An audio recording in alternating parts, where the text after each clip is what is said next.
બોટાદમાં આમ આદમી પાર્ટીના નેતા પ્રવીણભાઈ મકવાણા પર જે હુમલો થયો તેને લઈને કોળી સમાજના આગેવાને પ્રતિક્રિયા આપી છે। નમસ્કાર, હું છું સોનલ। તો આવો સાંભળીએ કોળી સમાજના આગેવાને વધુમાં શું કહ્યું।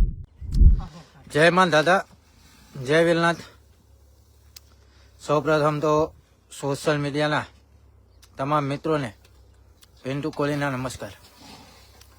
મિત્રો, ગુજરાતની અંદર સૌથી વધારે વસ્તી હોય તો એ સમસ્ત કોળી અને ઠાકોર સમાજની છે, જેની અંદર માર પણ કોળી સમાજને જ ખાવાનો આવે છે, એ પણ બધા જાણતા દેશો। કારણ કે બોટાદની અંદર એ પહેલાં પણ એક હાથેડ ઉંમરના વ્યક્તિ ઉપર અસામાજિક તત્વો દ્વારા હુમલો થયો। 2 દિવસ અગાઉ પણ પ્રવીણભાઈ નામના વ્યક્તિ ઉપર હુમલો થયો।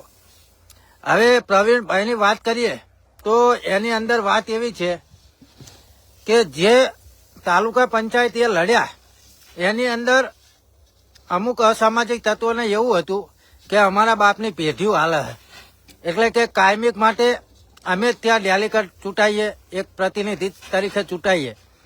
પરંતુ બોટાદની અંદર કોળી સમાજની વસ્તી ખૂબ જ મોટા પ્રમાણની અંદર છે, અને જેના કારણે પ્રવીણભાઈ એક મામૂલી આપણા જેવા જ વ્યક્તિ છે, એક ખેડૂત પુત્ર છે, એક મામૂલી વ્યક્તિ છે, એક સાધારણ વ્યક્તિ છે।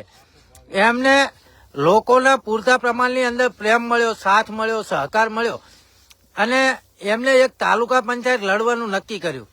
ત્યારે જેના બાપ દાદાની પેઢી હાલતી હતી એમના મનમાં એમ થયું કે જો આ ચૂંટણી જીતી જશે તો અમારી જે બાપ દાદાની પેઢી હાલે એનું શું? એટલે એમને એક પ્રકારનું ષડયંત્ર કર્યું અને પ્રવીણભાઈને ધમકીઓ આપી કે તું ફોર્મ પાછું ખેંચી લે, નહીંતર તમે આમ કરીશ, ફલાણું કરીશ, ઢોંકડું કરીશ। પણ પ્રવીણભાઈને ખરેખર સમાજનો ખૂબ જ સારો સપોર્ટ હતો, જેના થકી પ્રવીણભાઈએ લડવાનું પસંદ કર્યું કે ભલે જીત થાય કે હાર થાય, પણ ચૂંટણીની અંદર જે પણ રિઝલ્ટ આવશે એ મને મંજૂર હશે। પરંતુ ભગવાન માતાજીની દયાથી પ્રવીણભાઈ કોળીની જીત થઈ, અને આ વાત ઓલા અસામાજિક તત્વોને સહન ના થઈ, અને ત્યારબાદ એ જ લોકોએ પ્રવીણભાઈની ધ્યાન રાખી અને હુમલો કર્યો અને ઢોર માર માર્યો।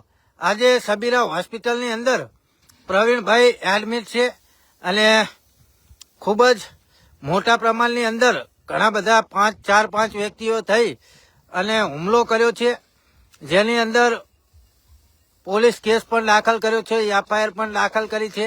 અને ખરેખર બોટાદ પોલીસની સરાહનીય કામગીરી કે તાત્કાલિક અસામાજિક તત્વોને ઝડપી પણ લીધા, પકડી પણ લીધા। પરંતુ એમાંનો એક આરોપી હજુ પણ ફરાર છે। તો હર્ષ સંઘવી હંમેશા કહેતા હોય છે કે વરઘોડો તો નીકળશે, તો વરઘોડો શું કોળી, ઠાકોર, દેવી પૂજક સમાજ, ઇતર સમાજનો જ વરઘોડો નીકળે? કોઈ બીજા સમાજનો વરઘોડો ના નીકળે? કાયદો દરેક માટે સમાન હોય છે। તમે જ બણગા મોટા મોટા પૂગતા હોવ છો કે કાયદો દરેક માટે સમાન છે, અને ન્યાયતંત્ર ઉપર દરેક લોકોનો વિશ્વાસ છે, દરેકનો ન્યાય સરખો થવો જોઈએ અને થશે, આવો વિશ્વાસ હોય છે। પરંતુ આ અસામાજિક તત્વોના જેમાંના 3-4 આરોપી પોલીસ ગિરફદારમાં છે, પોલીસે પકડી પાડ્યા છે, પરંતુ હજુ સુધી એક આરોપી ફરાર છે।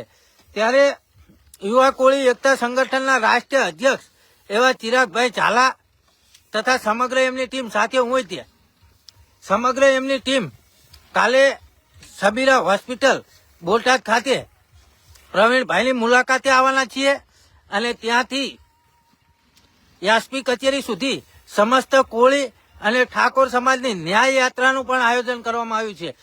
માત્ર એક જ માગણી છે કે શું વરઘોડો ચોક્કસ જ્ઞાતિનો નીકળે છે?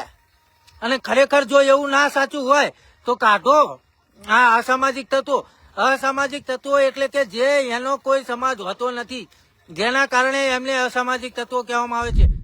આ કોળી આગેવાનની વાતને લઈને તમે શું વિચારો છો? કોમેન્ટ બોક્સમાં કોમેન્ટ કરજો। અત્યાર માટે બસ આટલું જ, ધન્યવાદ।